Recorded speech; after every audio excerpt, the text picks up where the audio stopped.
thank you for having this hearing. I think it's a very important subject, obviously, and it is one that we need in order to clarify what the law is on this issue. In August of 1986, my amendment passed on the House floor calling for a moratorium on U.S. underground nuclear testing as long as the Soviet Union did not also abided by that. So that passed by about a 100-vote margin on the floor of the House in August of 1986. We also passed a ban on anti-satellite weapons at the time. Those two amendments, as they passed the House, are the two amendments that largely drove Reagan to Reykjavik, because otherwise it was inexplicable what he was doing there in the first week of October with no preparation beforehand. We were closing in on these assets, okay? And by 1992, the United States basically just stopped underground nuclear testing. The Russians have as well. So that was the beginning of the end of underground nuclear testing.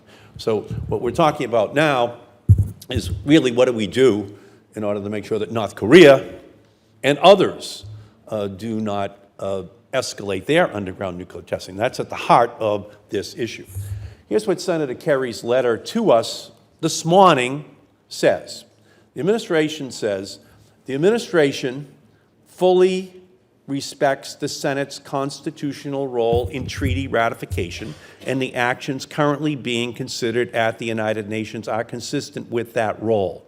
We remain committed to securing the Senate's advice and consent on the U.S. ratification of the CTBT, the entry into force of which would result in a durable, legally binding test ban and bring into full force the treaty's vital verification mechanisms.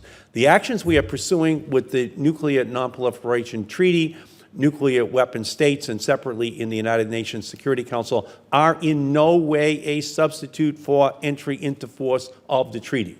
As you know, the President made CTBT ratification a U.S. priority in his 2009 Prague speech, and I have also been clear on this point.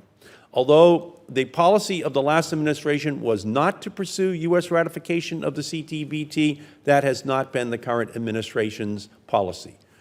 We are not proposing and will not support the adoption of a UN Security Council resolution imposing a legally binding prohibition on nuclear testing. Rather, we are pursuing a political statement of the NPT's nuclear weapons states, all of whom are CTBT signatories, affirming their view that a nuclear test would defeat the object and purpose of the CTBT. As a matter of international law, treaty signatories are obliged to refrain from acts which would defeat the object and purpose of a treaty unless they make their intention clear not to become a party to the treaty. A future administration could make clear that the United States no longer intends to become a party to the treaty, in which case the United States would no longer have such an obligation. This is well-established principle of treaty law and is consistent with the constitutional role of the Senate in U.S. treaty practice. The resolution we propose would take note of the political statement by the NPT's nuclear weapon states. It would not impose that view as a legal matter or place any other legal prohibition on nuclear testing on UN member states. At the same time, such a statement could encourage other countries that have not yet signed or ratified the CTBT to take steps to do so. The proposed resolution also seeks to reinforce the existing moratoria on nuclear testing and strengthen the CTBT's verification regime. Could you talk about that, Mr. Crapon, just so that we, again, zero in on the political rather than legal nature of what the President and John Kerry are talking about? Senator, I appreciate your history on this subject.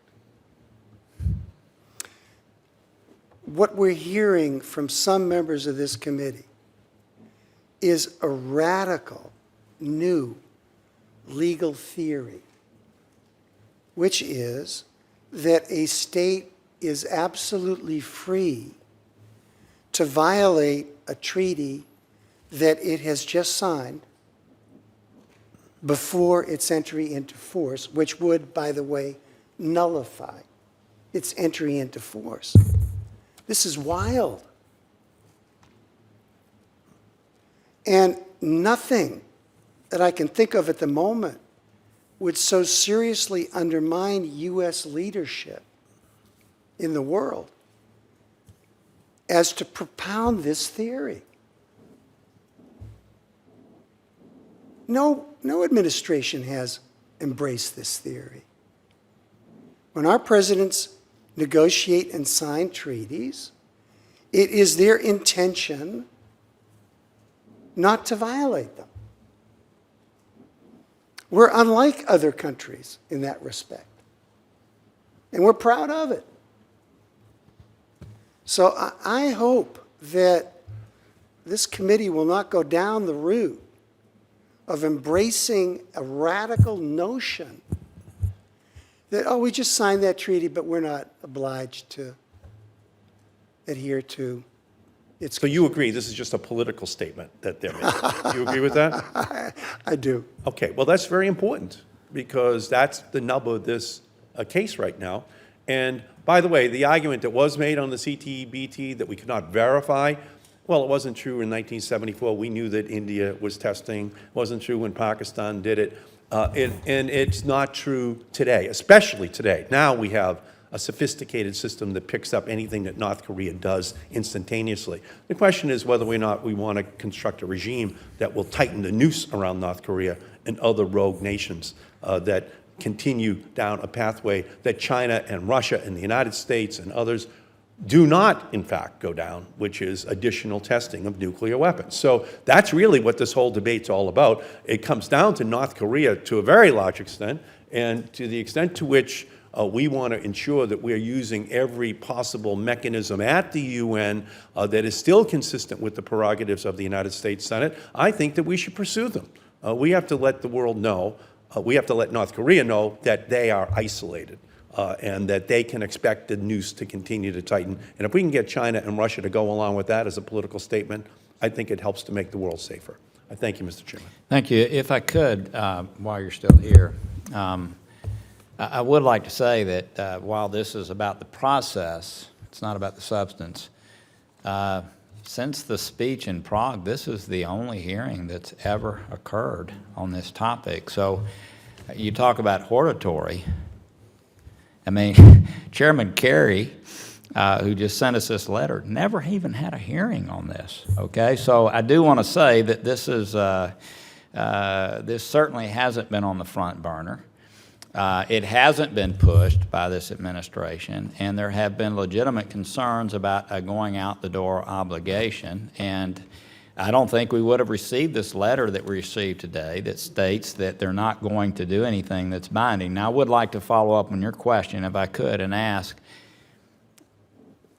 there is a Can I just, the radical view. before you do that, can I Okay. just again Yeah. praise you? I don't want. I wasn't seeking praise. No, and I'll take the praise, but I'm glad we're having this hearing. Okay. And there is no question, I think, amongst all of the Democrats that you have conducted this committee in a way that does give full airing to every important issue and full respect for the Democrats to be able to participate with you in that process. And this is just a further example of it. I just want to interject that. Thank you.